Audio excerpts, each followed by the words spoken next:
Hello guys, so welcome back in our vector lectures.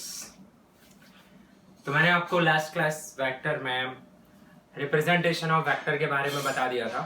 Yes, and unit vectors, zero vector जिसे हम null vector भी बोलते हैं, equality of vectors क्या होता है, आई जे के क्यों यूज किए जाते हैं, इन सब बातों पर हमने ध्यान दिया था. तो आज हम वेक्टर ऑपरेशंस करना सीखेंगे. तो आज का हमारा मेजर कंसर्न रहेगा एडिशन ऑफ वेक्टर को समझना. ओके, चलिए स्टार्ट करते हैं हम फिर.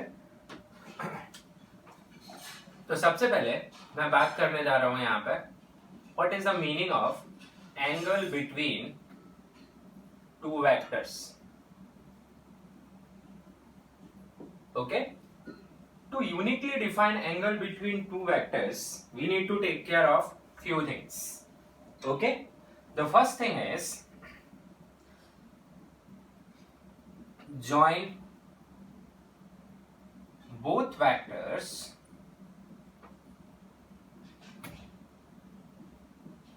tail to tail. यानी उनको हमें कैसे ज्वाइन करना है? टेल टू टेल ज्वाइन करना है. Okay, second one, smaller of the two angles. जब उन्हें टेल टू टेल ज्वाइन करेंगे तो हमें दो डिफरेंट एंगल्स मिलेंगे. तो smaller of the two angles is considered as angle between the vectors. Let me take the example. First of all, say we have this vector A. Okay, and here say we have vector B. Suppose मुझे on paper ये दो vectors दिए गए हैं और हमसे पूछ रहा है बताओ angle between A and B क्या है. तो सबसे पहले हम क्या करेंगे, उन दोनों के टेल टू टेल ज्वाइन करेंगे. तो आप वेक्टर को पैरेलली शिफ्ट करेंगे. आप चाहें तो A को शिफ्ट करके नीचे ला दीजिए या B को शिफ्ट करके ऊपर, पर ध्यान रहे रोटेट नहीं करना है. पैरेलल शिफ्टिंग से वेक्टर चेंज नहीं होता है, रोटेशन से वेक्टर चेंज हो जाता है. तो रोटेट नहीं करना है. ओके, तो हम इसे पैरेलली शिफ्ट कर रहे हैं ऊपर. तो आपको यहाँ पे मैंने इसे शिफ्ट कर दिया. ठीक है, आपको ये मानना है कि ये दोनों एक दूसरे के क्या है, parallel. This was vector B. Well, हमने शिफ्ट कर दिया. अब आप दो एंगल्स यहाँ पे देख सकते हैं. भाई दो कौन कौन से एंगल्स? एक ये एंगल देख सकते हैं, है ना, this is the first angle, and दूसरा ये देख सकते हैं, अनदर. तो इन दोनों में से सपोज ये θ1 है, ये θ2 है, तो बड़ा कौन है? θ2.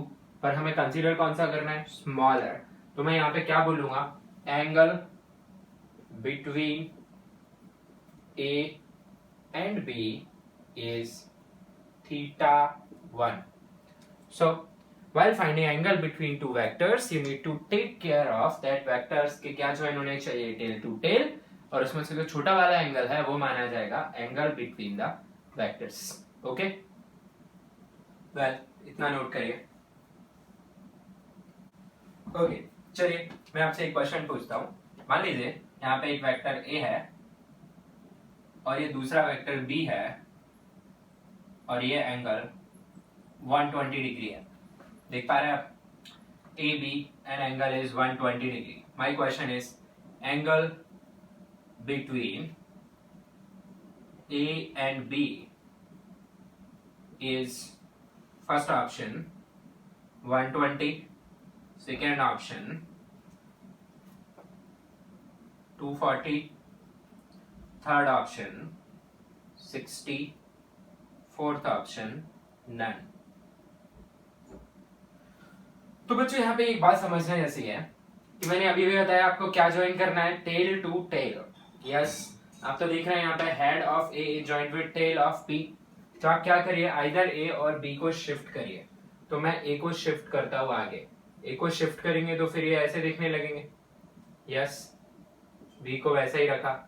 ये एंगल पहले आपको दिया गया था कितना, 120. तो ये कितना हो जाएगा बच्चों, 60, क्योंकि ये टोटल एंगल 180 होगा.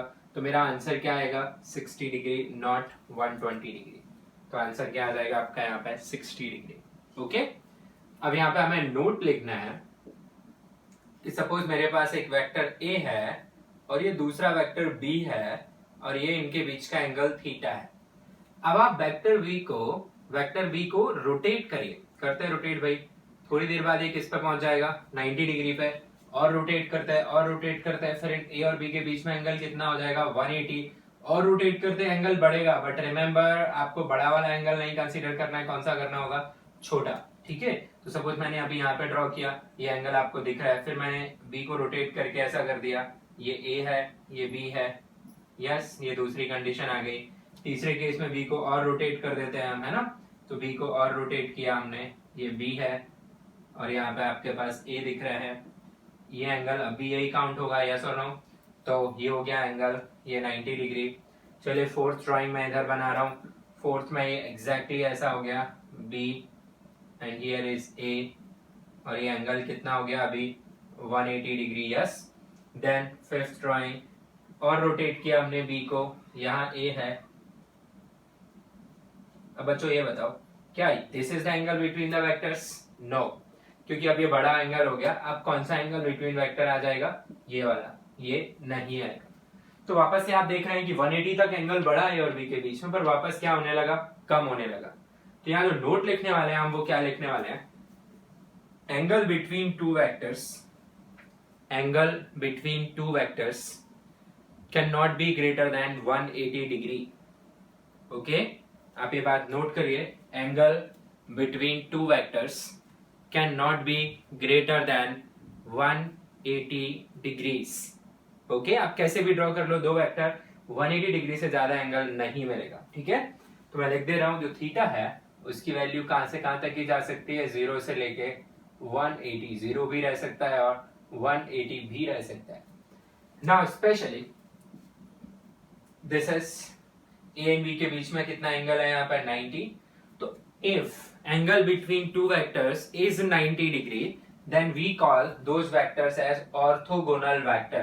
क्या कहलाते हैं ये, orthogonal vectors। ये टर्म आगे आपको मिल सकता है, से आप नोट कर लें कि जब दो वेक्टर परपेंडिकुलर होते हैं एक दूसरे के तो उनको क्या बुलाते हैं, ऑर्थोगोनल वेक्टर। जैसे I cap and J cap are orthogonal, J cap and K cap are orthogonal, I cap and K cap is, वो भी कैसे हैं, ऑर्थोगोनल, क्योंकि इनके बीच में एंगल कितना है 90 डिग्रीज।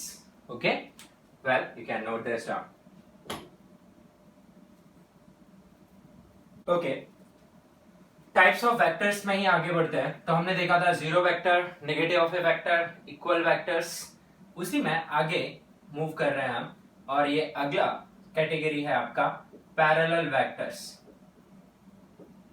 पैरेलल वेक्टर्स, तो पैरेलल वेक्टर्स क्या होते हैं, ऐसे वेक्टर्स जिनकी डायरेक्शन सेम हो।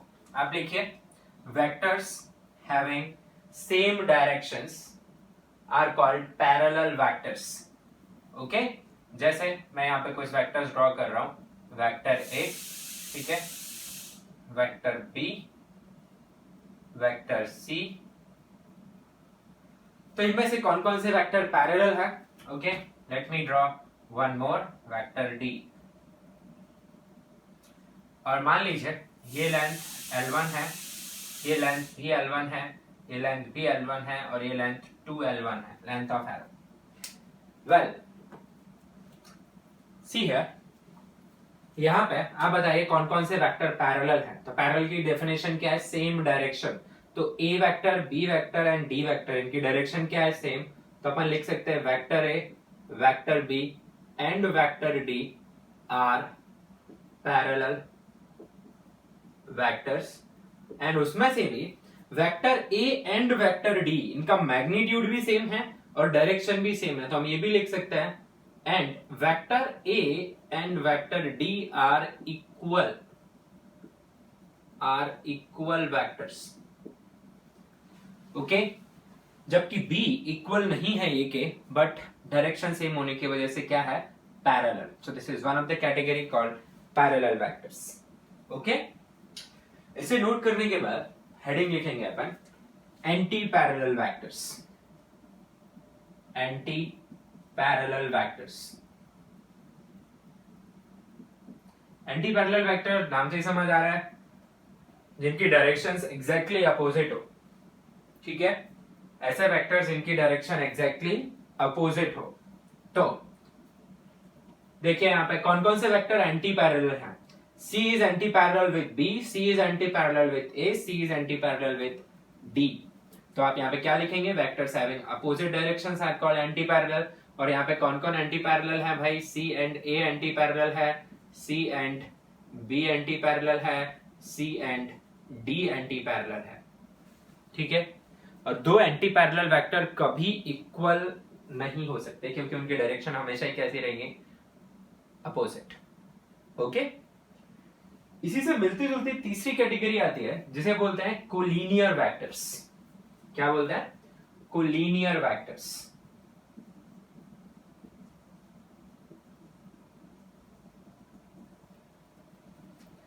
तो इसकी डेफिनेशन क्या है, लिखिए, vectors which lie along same line, vectors which lie along same lines or they are parallel to a line, they are parallel to a line, they are called collinear vectors। okay, example मैं यही ले रहा हूं। अब वापस यहां पे देखिए, मैं एक लाइन बना देता हूं यहां पे, दिस इज द लाइन। इस लाइन के कौन कौन पैरेलल है, ए पैरेलल है, बी पैरेलल है, सी भी पैरेलल है और डी भी पैरेलल है। किसके पैरेलल, लाइन के। लाइन के पास कोई डायरेक्शन नहीं होती, ठीक है, तो इसमें डायरेक्शन कोई रोल प्ले नहीं करेगी। यानी collinear vector is simply any pair of vector which are either parallel और anti parallel, they will be called collinear in both the cases. So collinear includes both parallel and anti-parallel vectors।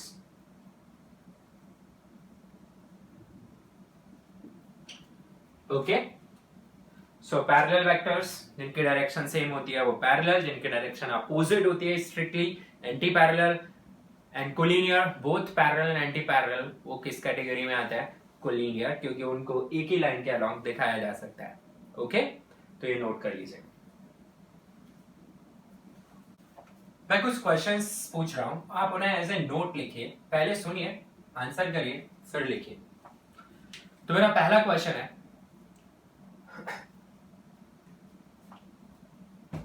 All equal vectors, आप लिख भी लीजिए इसको, all equal vectors are parallel. आपको बताना है true और false. All equal vectors are parallel.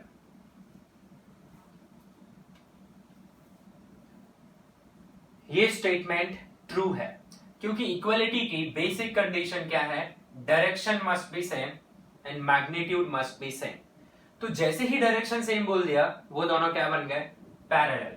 So it's very important that if A is equal to B, it implies A is parallel to B. Okay? दूसरा statement, इसे note करते जाएंगे साथ साथ।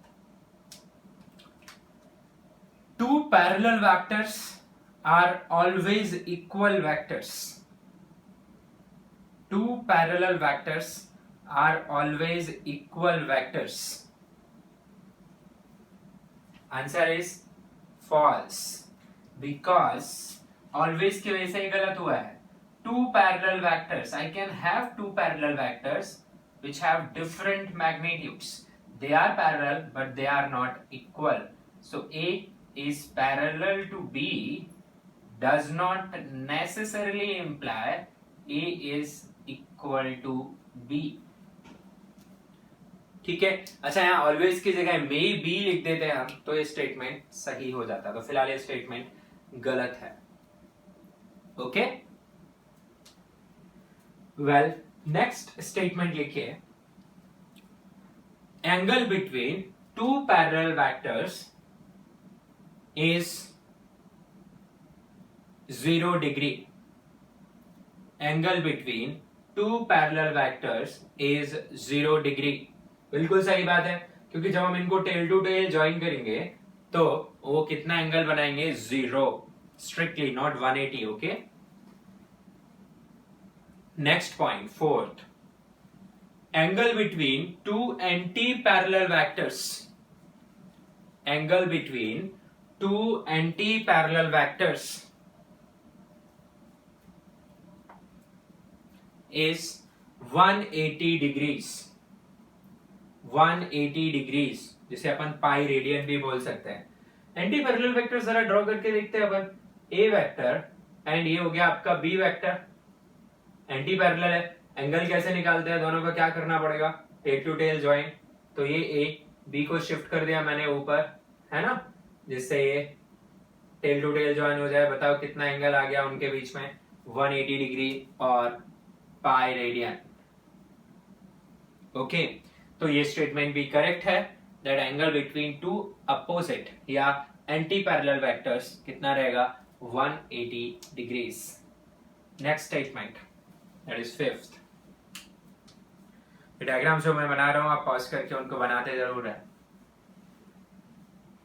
Angle between two collinear vectors, angle between two collinear vectors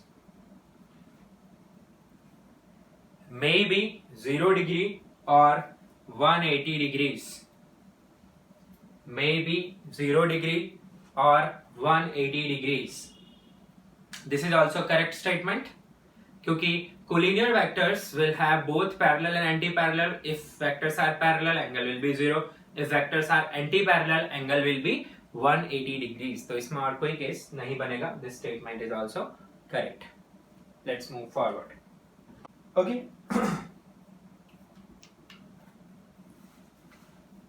next term जो हमें देखना है, लिखिए skew vectors. SKEW, SKEW, skew vectors.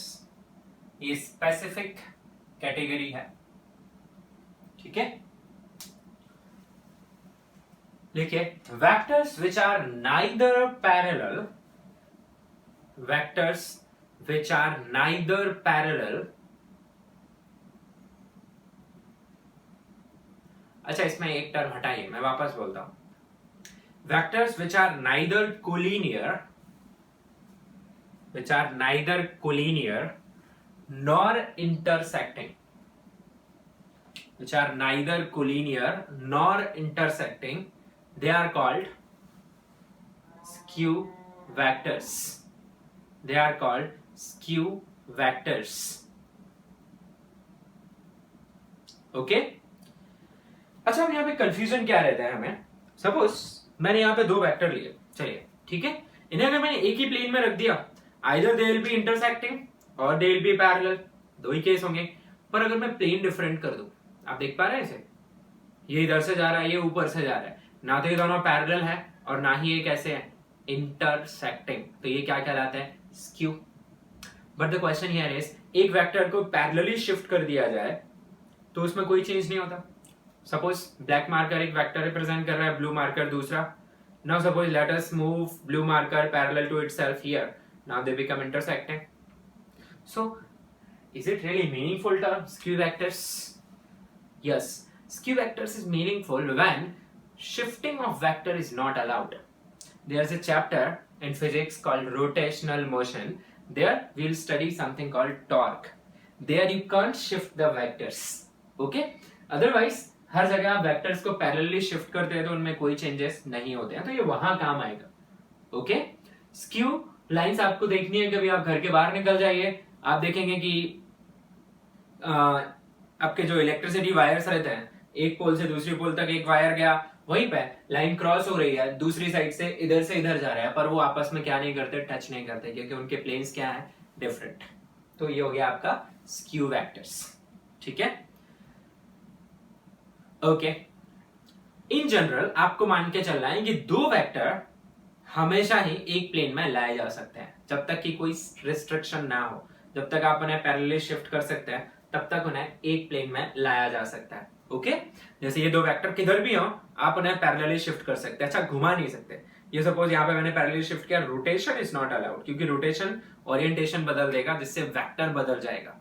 Okay well, तो आगे बढ़ते हैं अपन, और अगला ही टर्म है हमारा कोप्लेनर वेक्टर्स।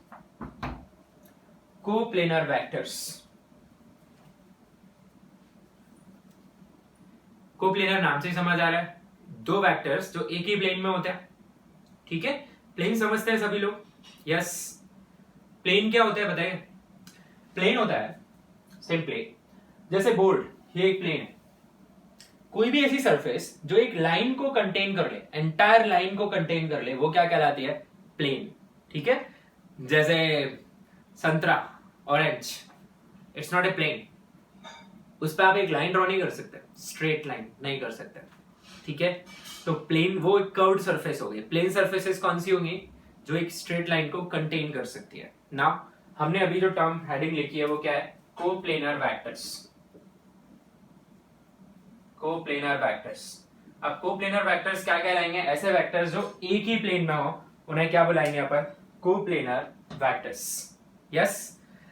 तो दो वेक्टर तो हमेशा एक ही प्लेन में आएंगे, आप उन्हें क्या कर सकते हैं? Parallelly shift, unless otherwise specified. In general आप ये मान के चलेंगे दो वेक्टर को क्या कर सकते हैं? Parallelly shift. तो देखिए, two vectors are always coplanar. Two vectors are always coplanar, but दो से ज्यादा वेक्टर्स कोप्लेनर होना जरूरी नहीं है। तो लिखिए आगे, 3 or more than 3, 3 or more than 3 vectors which does not lie in same plane, which does not lie in same plane are called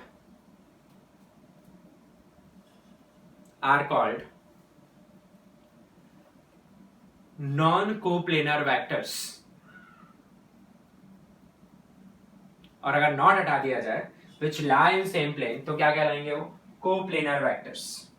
जैसे यहां पे आप देखते रहिए, ये तीन मार्कर आप देख पा रहे हैं, ब्लू, ब्लैक, रेड। ये ब्लू मार्कर, ठीक है भाई, ब्लैक मार्कर भी यही रख दिया मैंने। क्या ये कोप्लेनर है? यस। क्या ये अभी कोप्लेनर है? यस। किसी भी एंगल पे रह सकते हैं 0 से 180 के बीच में, और ये क्या रहेंगे? कोप्लेनर। बट अगर मैं तीसरा वेक्टर और लेके आ जाऊं, just be here now, can you see? अच्छा, क्या लाल और नीले एक ही प्लेन में है? यस, एक ही प्लेन में। आप एक ही प्लेन विजुलाइज कर सकते हैं, इसमें ब्लू एंड रेड लाई करेगा। Red and black, yes. Blue and black, yes. But can you draw a plane which contain all the three? I mean plane, okay? No, you can not. जबकि क्या तीन vector एक plane में नहीं हो सकते? क्यों नहीं हो सकते? एक प्लेन में इनफाइनाइट वेक्टर्स हो सकते हैं। ओके, इसीलिए हमने क्या डेफिनेशन लिखी है कि 3 or more than 3 vectors, if they are in same plane, they are called coplanar. If they are not in same plane, they are non-coplanar. For example, I cap, J cap and K cap. ये कैसे vectors हैं? Coplanar या non coplanar? They are non coplanar. Okay, क्योंकि आप कोई भी ऐसा plane नहीं बना सकते इसमें आई, जे, के तीनों लाई करें। आई जे एक प्लेन में आ सकते हैं, जे के एक प्लेन में आ सकते हैं, आई के एक प्लेन में आ सकते हैं, पर आई जे के तीनों एक ही प्लेन में नहीं आएंगे। ठीक है, क्योंकि आप एक्स वाई को कंटेन करेंगे अगर, तो कौन कंटेन नहीं होगा वहां पे? फिर आपका एक्स वाई एक प्लेन में रहेगा तो जेड उस प्लेन के बाहर चला जाएगा, एक्स जेड एक प्लेन में रहेगा तो वाई उस प्लेन के बाहर चला जाएगा, and so on.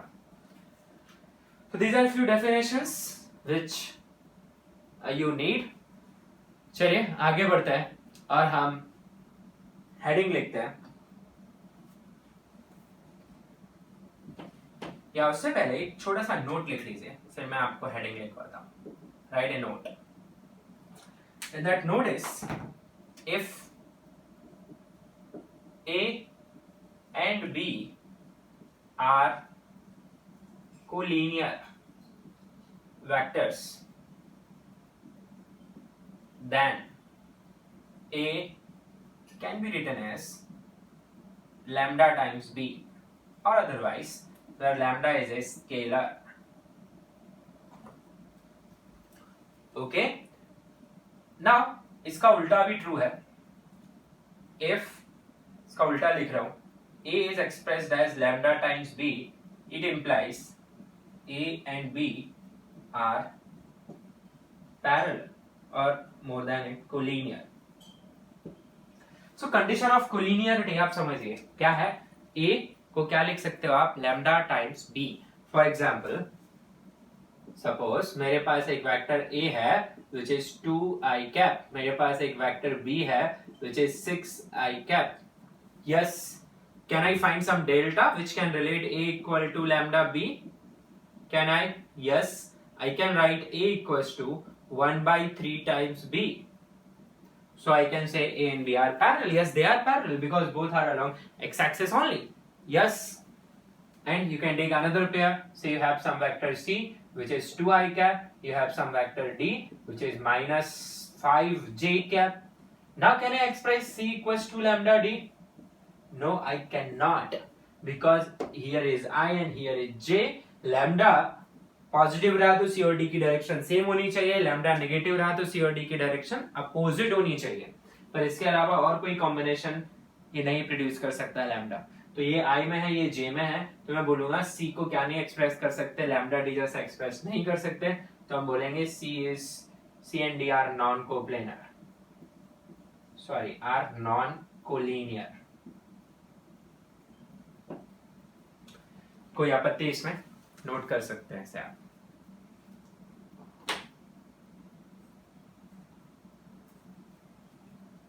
Let us see addition of vectors. Okay. Add कर रहे हैं अपन. Addition of vectors. Now what is the meaning of addition of vector? Addition का मतलब क्या होता है? Finding total और finding the resultant. जैसे 5 रुपए प्लस 10 रुपए, मतलब आप टोटल फाइंड कर रहे हो 15. वैसे 5 न्यूटन का फोर्स और एक 10 न्यूटन का फोर्स मिलके कितना बनेगा, यही हो गया summation. Yes, so how to express the summation. Suppose you have vector say called vector A and you have vector B, okay, such that you want to find the overall effect when A and B are simultaneously acting on the single body. तो फिर उस body पे जो effect produce होगा उसे mathematically कैसे express करते हैं, vector A plus vector B, it results into another vector which you call R or resultant. Here this is called resultant of vector A and vector B. What is the meaning of resultant? Vector A and vector B together when applied simultaneously behaves like vector R.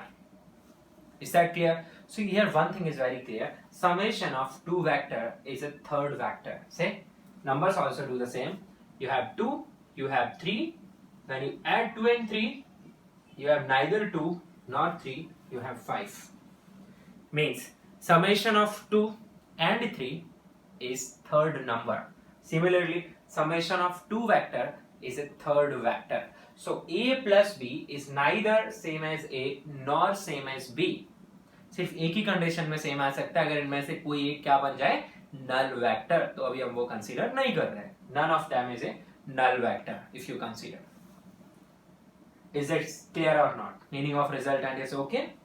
Now what this resultant actually means. Okay, तो इसको समझने के लिए हमारे पास दो methods हैं. एक method जिसे हम बोलते हैं जियोमेट्रिकल मेथड और दूसरा मेथड होता है जिसे हम बोलते हैं एनालिटिकल मेथड. तो मैं पहले आपको geometrical method of vector addition सिखा रहा हूं, ठीक है. तो let us understand geometrical method. इसमें दो तरीके से हम डील करते हैं. पहला जो मेथड आता है it's called the triangle law and दूसरा आता है पैरेललोग्राम लॉ. एक एक करके समझेंगे. Before jumping to the triangle law, let us understand a very practical situation. Suppose there is a block and there are two ropes which are attached. Okay, these are pulleys which are fixed here, and somebody is pulling with force F here. Suppose there is another string of same kind, another pulley.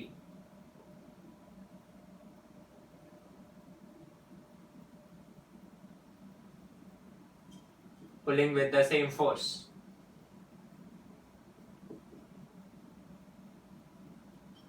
Okay, now what do you expect? This block is experienced by two forces, here F, here also F. Will it move like this? Will it move like this?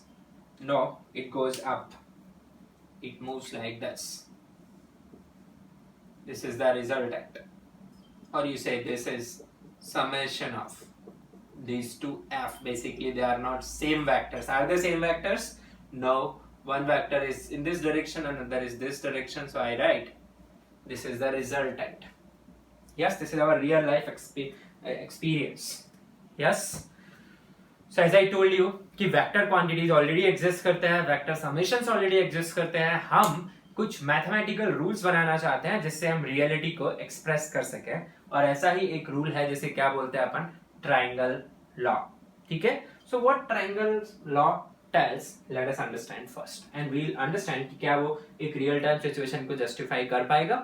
Okay, तो triangle law बोलता है, say if you want to add two vectors which are non-zero, I am considering vector A जिसका mod क्या नहीं है 0 and vector B जो भी क्या नहीं है 0, क्योंकि 0 रहा तो फिर एडिशन डिफाइन करने कोई सेंस ही नहीं है, वही वेक्टर रहेगा खुद.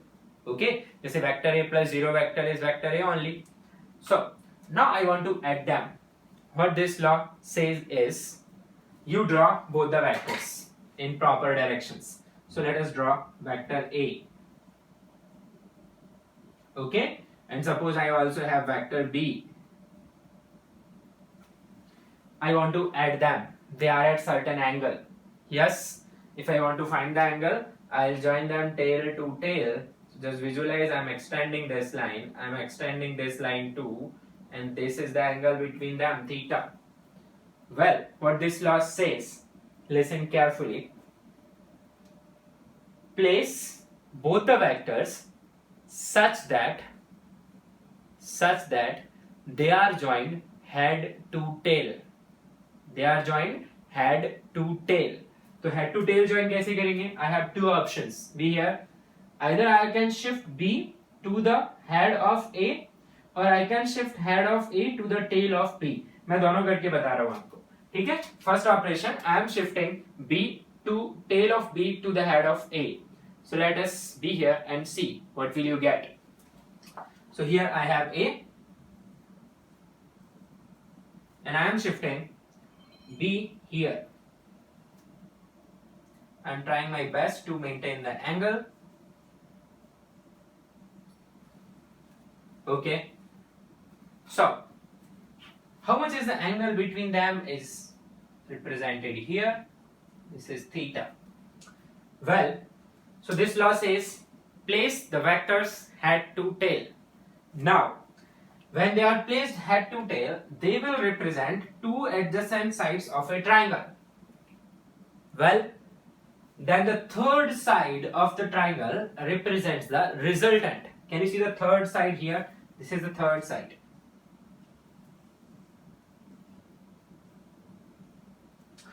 And resultant should be drawn in opposite order. Means ये head to tail था, उसका अरेंजमेंट कैसा होना चाहिए, टेल टू टेल और हेड टू हेड. ये थर्ड साइड हमने बनाई, इसके एरो दो टाइप से बना सकते थे, ऊपर भी और नीचे भी, पर मैं नीचे बना देता तो वो भी हेड टू टेल आता था. पर लॉ बोलता है कि अरेंजमेंट कैसा होना चाहिए, थर्ड साइड का अपोजिट ऑर्डर में होना चाहिए उन दोनों साइड्स के. तो हेड टू टेल ज्वाइन थे, तो इसे कैसा ज्वाइन करना पड़ेगा, टेल टू टेल और हेड टू हेड. तो एक ही तरीका रहा जिसमें मैंने किसे शिफ्ट किया, बी को.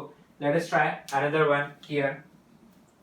Here I will keep the B at its location. I'll keep the B at its location, and I'll shift A such that A joined or tail of A is joined to head of B.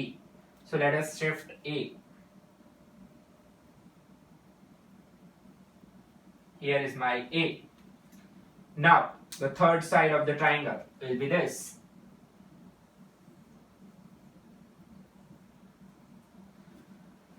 So थोड़ा बहुत difference आ सकता है क्योंकि मेरे तीनों भी exactly parallel नहीं है, बट आप फिर भी सिमिलरिटी देख सकते हैं. This and this are no difference. There is no difference. You just put A here. Can you check? What is triangle law? I again repeat. Triangle law is used to add two non-zero vectors. What is the rule? Place the two vectors in such a way that head of one vector coincides with tail of another vector. In this situation, they represent two adjacent sides of a triangle. Then the third or the closing side is called the resultant. Okay, and it should be in opposite order, means it should be head to head or tail to tail. So लिख लीजिए ये बात, ठीक है? तो लिख लीजिए triangle law. To get resultant of two non-zero vectors,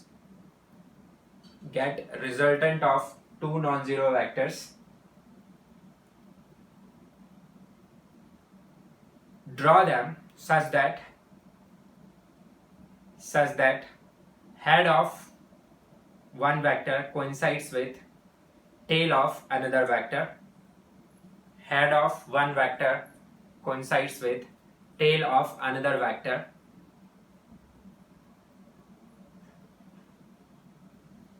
Then they represent two adjacent sides of a triangle. They represent two adjacent sides of a triangle. Then the third side or the closing side is called the resultant.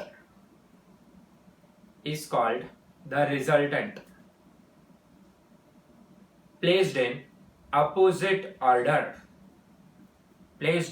opposite order. Alright, अब ये method work सिर्फ तभी करता है जब आप proper length and proper angle पे draw करते हैं वेक्टर्स को. मतलब इसके लिए आपको ज्योमेट्रिकल टूल्स की जरूरत पड़ेगी. आपका स्केल होना चाहिए, प्रोटेक्टर होना चाहिए, and so on. Okay, you should be very precise in order to get the correct answer. Okay, so आगे बढ़ेंगे आप. तो एग्जाम पॉइंट ऑफ व्यू से ये मेथड उतना इंपॉर्टेंट नहीं है, ठीक है, क्योंकि एग्जाम में आप वो स्केल और ये सब नहीं यूज करने वाले हैं. बट यस, ये आपकी क्वालिटेटिव क्वेश्चंस का आंसर जरूर कर देगा आप अगर डायरेक्शन निकालना चाहें. ठीक है, so now I am going to that this situation कि क्या ये ट्रायंगल लॉ से एक्सप्लेन हो रही है. चलिए फटाफट देखते हैं अपन. यहाँ पर क्या दिख रहा है अपने को? एक फोर्स F1, बिल्कुल. दूसरा फोर्स इधर F2. क्या बना दे ट्रायंगल भाई? ट्रायंगल बना दिया तब तो ऐसा आएगा, तो बिल्कुल ही गलत हो गया. बताओ क्या गलती है इसमें? इन दोनों का क्या ज्वाइन हो रहा था? Tail to tail. जबकि ट्रायंगल लॉ क्या बोलता है, क्या ज्वाइन होना चाहिए दोनों वेक्टर्स का? Head to tail. ठीक है, इसलिए गलत हुआ. अब आप क्या करिए, आप एक वेक्टर को ऐसे शिफ्ट करिए जिससे कि क्या हो जाए, F1 का टेल और F2 का हेड ज्वाइन हो जाए, या फिर आप F2 को भी शिफ्ट कर सकते हैं. तो चलिए मैं F1 को शिफ्ट कर रहा हूँ यहाँ पे. तो मैंने F1 को शिफ्ट कर दिया. This is my F1 vector, here is F2. तो क्या आप चेक कर पा रहे हैं? Yes, F2 vector head, F1 vector tail. मुझे इनका समेशन निकालना है. Can you check? This is playing the role of resultant. Your resultant is F1 plus F2. तो जिन्हें आप ऐड कर रहे हैं उनका हेड टू टेल ज्वाइन कर रहे हैं. Can I? Is it justified? I hope so. Okay, no doubt.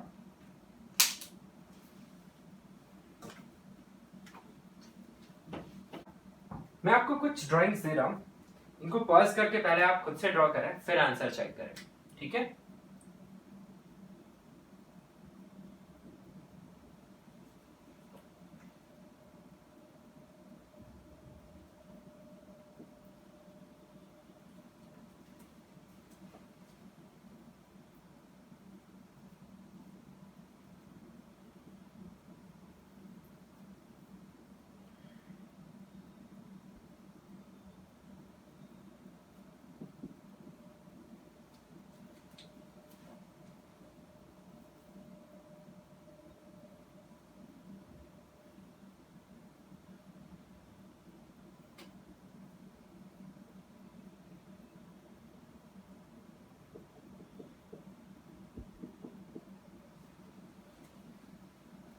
सो ये 3 ड्राइंग मैंने दी हुई है, आप पॉज करके पहले इन तीनों का रिजल्टेंट बना के दिखाइए।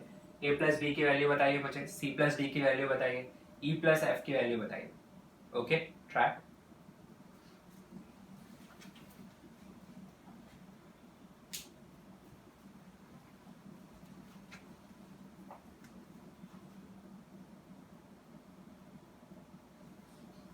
ओके, a प्लस बी कैसे ज्वाइन है ये?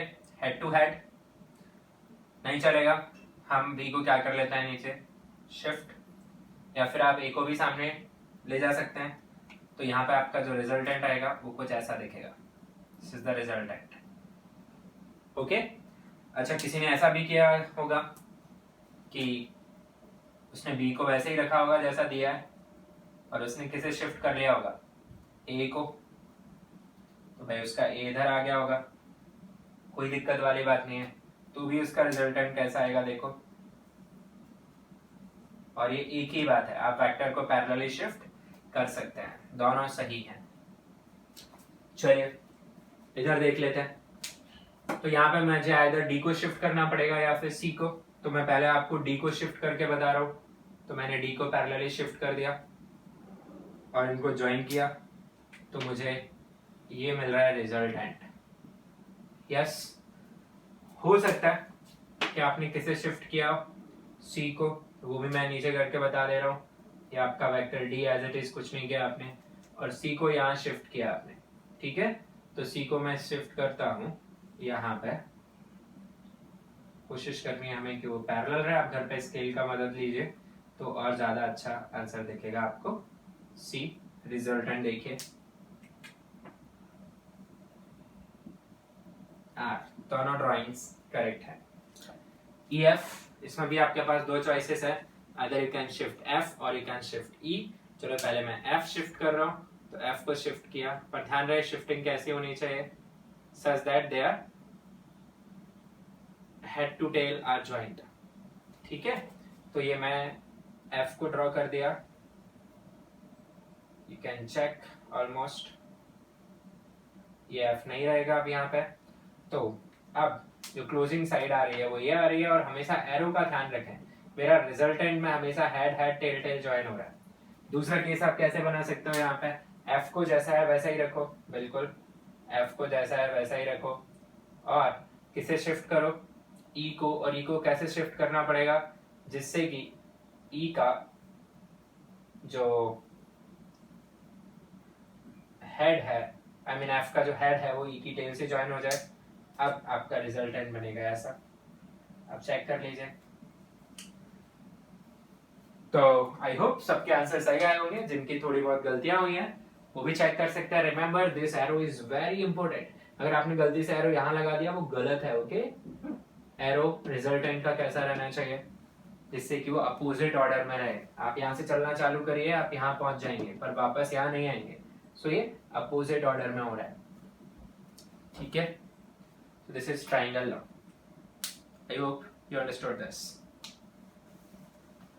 Well,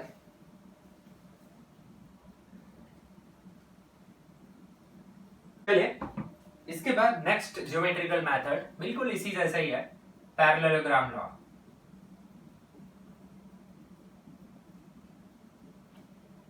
parallelogram law,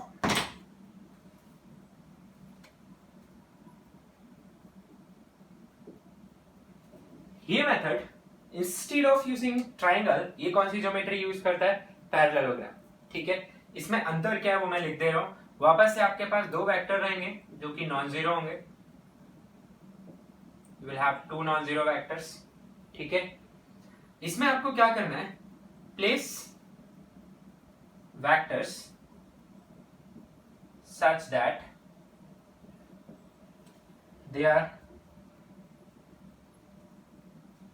they are joined tail to tail, they are joined tail to tail।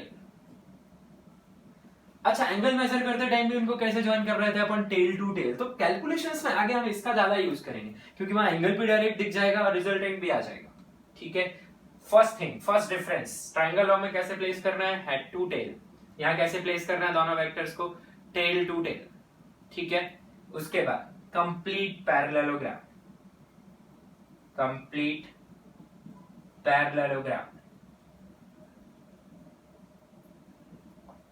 ठीक है। Third step, the diagonal, the diagonal, okay, passing from common tail, जहां पर दोनों vectors की tell join हो रही है उस कॉर्नर से पास करना चाहिए, represents the resultant, okay, and tail of resultant coincides, tail of resultant, or you can say is at same point as tail of the vector.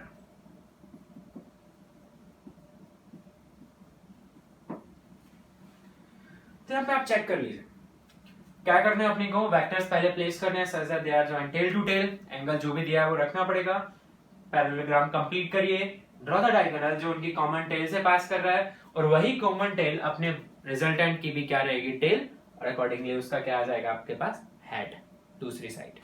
देखते हैं भाई, let us take two vectors, ठीक है। तो मैं यहाँ पे आप दो वेक्टर कंसीडर कर रहा हूँ, दिस इज वेक्टर ए, ठीक है, and here is vector B.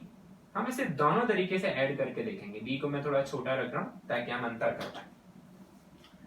चलिए पहले पैरेललोग्राम लॉ जो अभी अभी सीखे हमने उससे यूज करते हैं, फिर ट्राइंगल जो हम सीख चुके हैं उसे यूज करेंगे। पैरेललोग्राम लॉ की डिमांड क्या है बताओ, दोनों को शिफ्ट करके कहां ज्वाइन कराओ, टेल टू टेल। तो दोनों की टेल आपको दिख रही है, ये रही टेल बी की, ये रही ए की, शिफ्ट, मैं बी को शिफ्ट कर रहा हूं तो आपको यहाँ पे मिल जाएगा diagram, you have a, you have A and you have B, okay.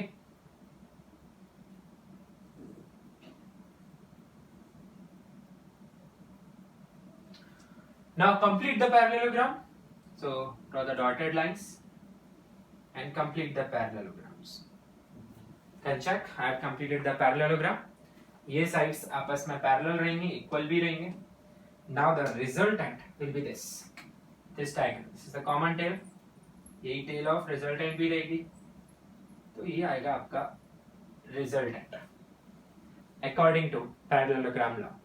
हाँ let us see कि triangle law follow हुआ है क्या, बिल्कुल हुआ है। ध्यान से देखिए, ये वेक्टर B है, इसे आप यहाँ शिफ्ट कर देंगे तो A प्लस B क्या बन जाएगा आपका, ट्राइंगल लॉ। सेम ही आंसर आ रहा है कि आप देखिए, मैं अलग से भी ड्रॉ करके बता दे रहा हूँ, ये है वेक्टर A, अगर मैं ट्राइंगल लॉ लगाता तो मुझे बी को यहां शिफ्ट करना पड़ता, तो मैं बी को यहां शिफ्ट कर दे रहा हूं, there's hardly any difference, this is your resultant, can you check we are having the same thing,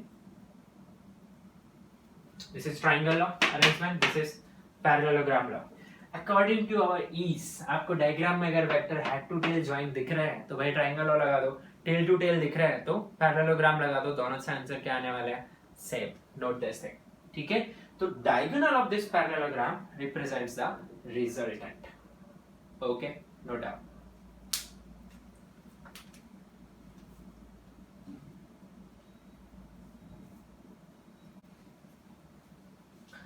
okay, parallelogram की कुछ प्रॉपर्टीज याद है आप लोगों को, चलो मैं याद दिला देता हूं। पैरेललोग्राम इन जनरल, उसकी पहली प्रॉपर्टी रिगार्डिंग दिस डायगोनल,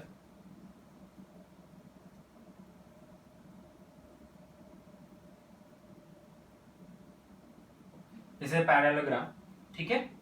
सबसे पहली बात, आमने सामने की साइड्स क्या होती हैं, इक्वल, बिल्कुल पैरेलल होती है, अपोजिट एंगल्स भी क्या होते हैं, same, okay, this is first basic property, ठीक है। अगली प्रॉपर्टी क्या होती है इसकी, सिंपल, कि उनके डायगोनल्स एक दूसरे को बाइसेक्ट करते हैं। The diagonals of a parallelogram bisects each other, ठीक है, means this length will be equal to this length, this length will be equal to this length. Okay, so first thing you must note is the diagonal bisects each other.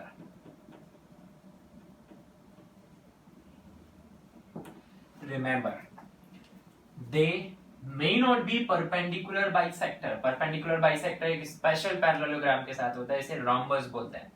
Okay, so second category मैं उसी के लिए लिखने जा रहा हूँ. और हाँ, एक और बात, एंगल भी बाइसेक्ट नहीं करते ये. This angle is not theta by 2, ठीक है, ये एंगल कुछ और आ सकता है, ये थीटा 1 आ सकता है और ये थीटा 2 आ सकता है. तो ध्यान रखें, diagonal of a parallelogram does not bisect the angle, okay, but they bisect each other. Similarly उनकी लेंथ तो आप देख ही पा रहे हैं, अलग अलग होती है.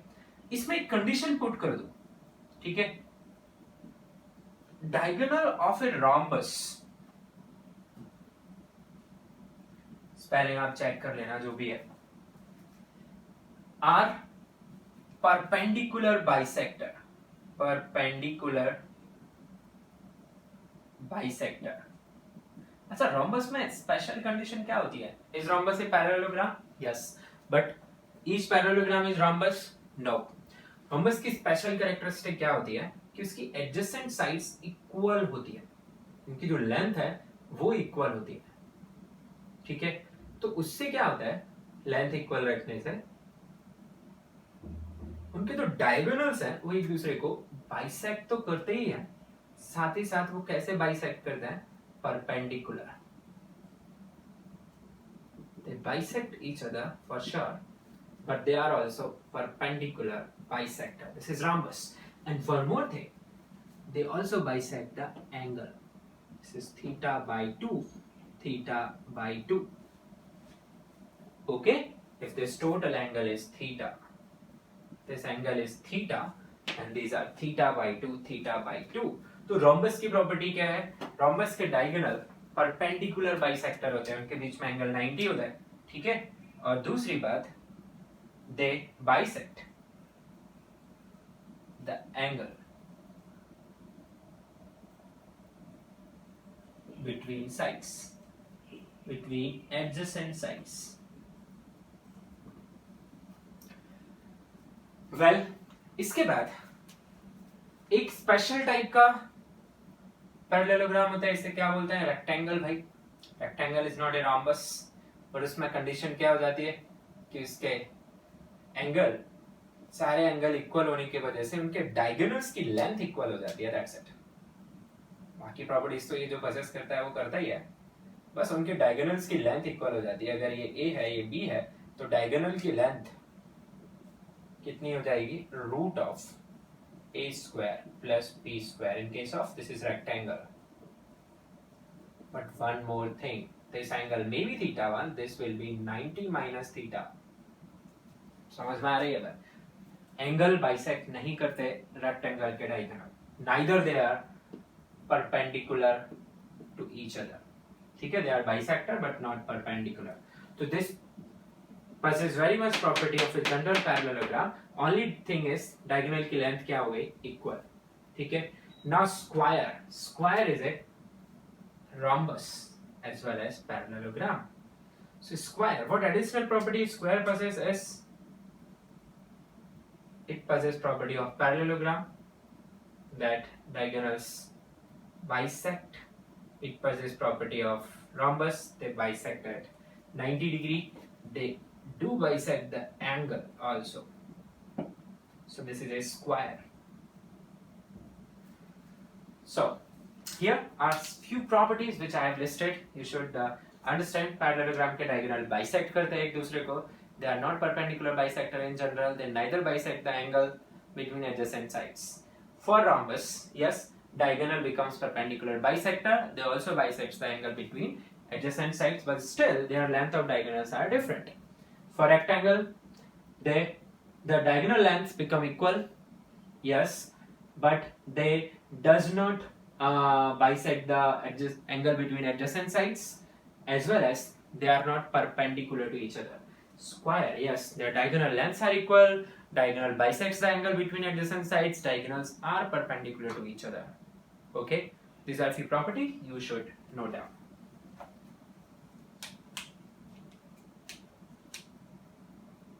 Okay, बता दो इसे. Now, I'm asking a question to you. If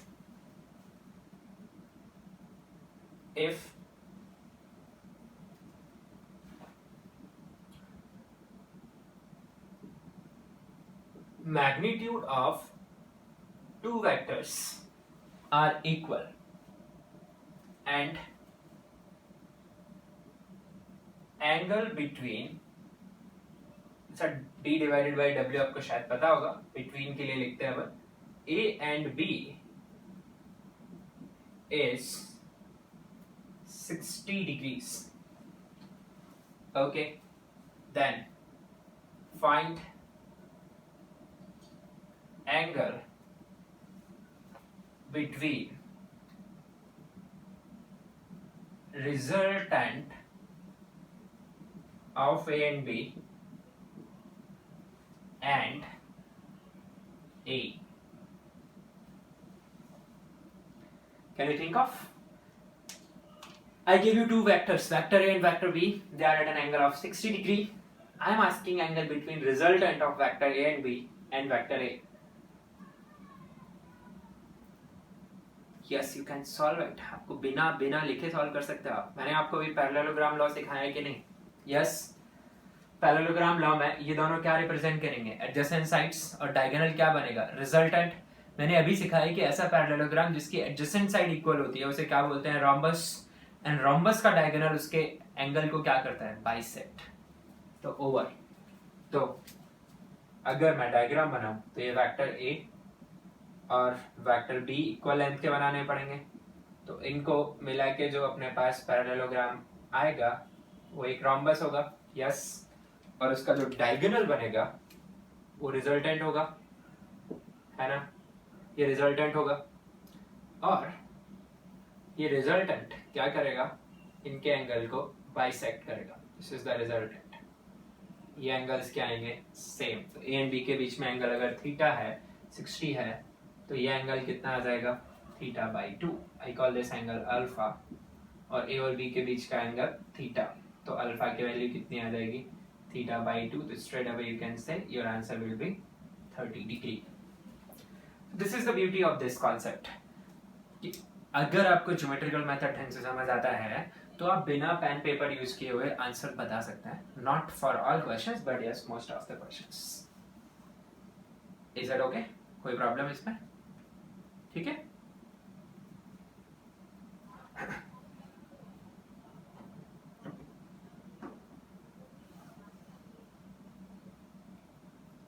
Alright. Now, the next geometrical method is used for adding more than two vectors. इसे भी हम आज देख लेते हैं. मिटा रहा हूं मैं इधर.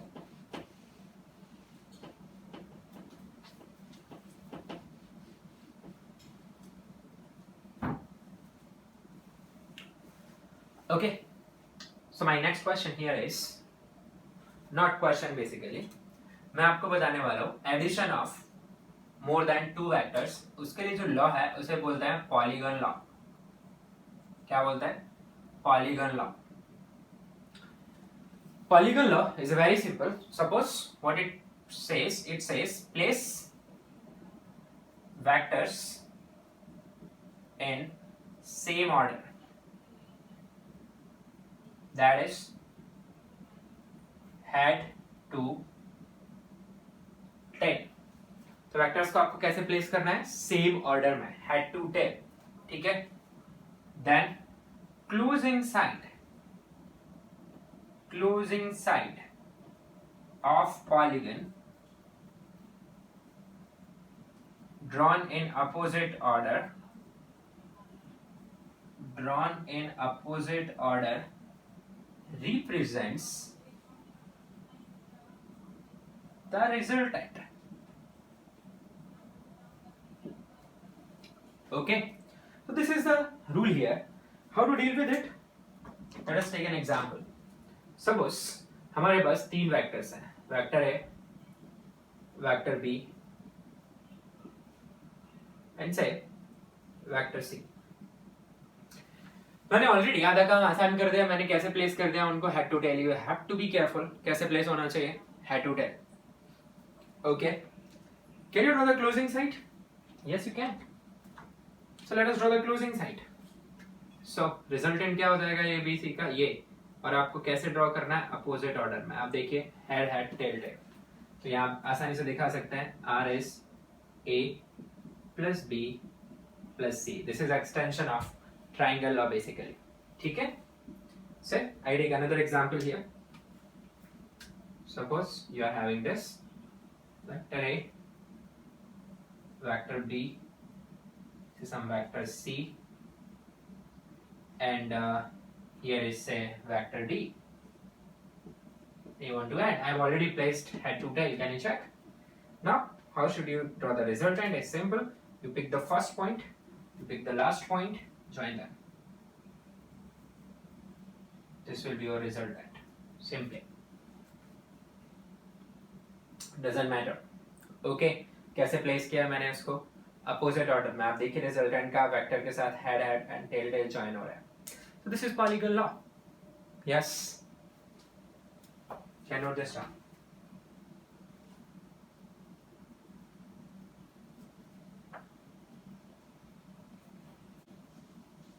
I want to tell you something here about polygon law. See, suppose we have certain vectors which are such that they are already forming a closed polygon. I have said these vectors with me: A, B, C, D, E, F. कितने vector दिख रहे हैं आपको? 6 vectors. You can have any number of vectors, 6, 7, 800, 200, any number. कैसे place जो देखो भाई, head to tail. Yes, head to tail. I am asking the resultant of them. A plus B plus C plus D, E and F. Can you help me finding the resultant? Polygon law. So where is the starting point? This is the starting point. आप कोई भी vector से मान लीजिए. There is the end point. This is the end point. Can you join them? Yes. What is the length of the line you get? 0. So basically it is a null vector. Can you check? So I'll get this as 0 vector. Another way of explaining this is you add these. Just I'm talking about second way. Add A, B, C, D, E. Forget about F. So A, B, C, D, E. See, here is A, B, C, D, E. This is A, B, C, D, E. What will be A, B, C, D, E? This will be A, B, C, D, E. I call it, say some R1. Resultant of A, B, C, D, E. Yes. So my resultant R is nothing but R1 plus F. So can you see the R1? Am I right here? मैंने गलत कर दिया, आप देख पा रहे हैं. मैंने सेम ऑर्डर में रख दिया, तो मुझे इसका ऑर्डर क्या कर देना चाहिए, रिवर्स. ये होगा R1. अब मुझे R1 में किसे ऐड करना है, F को. तो आप देख पा रहे हैं यहाँ पे ये मिला मुझे R1 F. आप वहां से देख सकते हैं F is exactly equal to R1 and opposite. So F is minus R1 basically. So F plus R1 will be equal to a null vector. This is another way of thinking. So what is the note here is, आप लिखिए, if vectors when placed in same order, that is head to tail, vectors when placed in same order, that is head to tail, forms a closed polygon,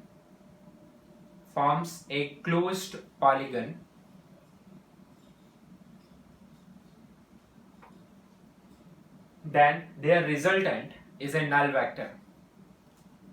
their resultant is a null vector.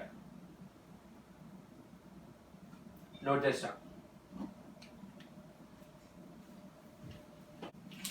एक question दे रहा हूं जो आप घर से करके आएंगे. Okay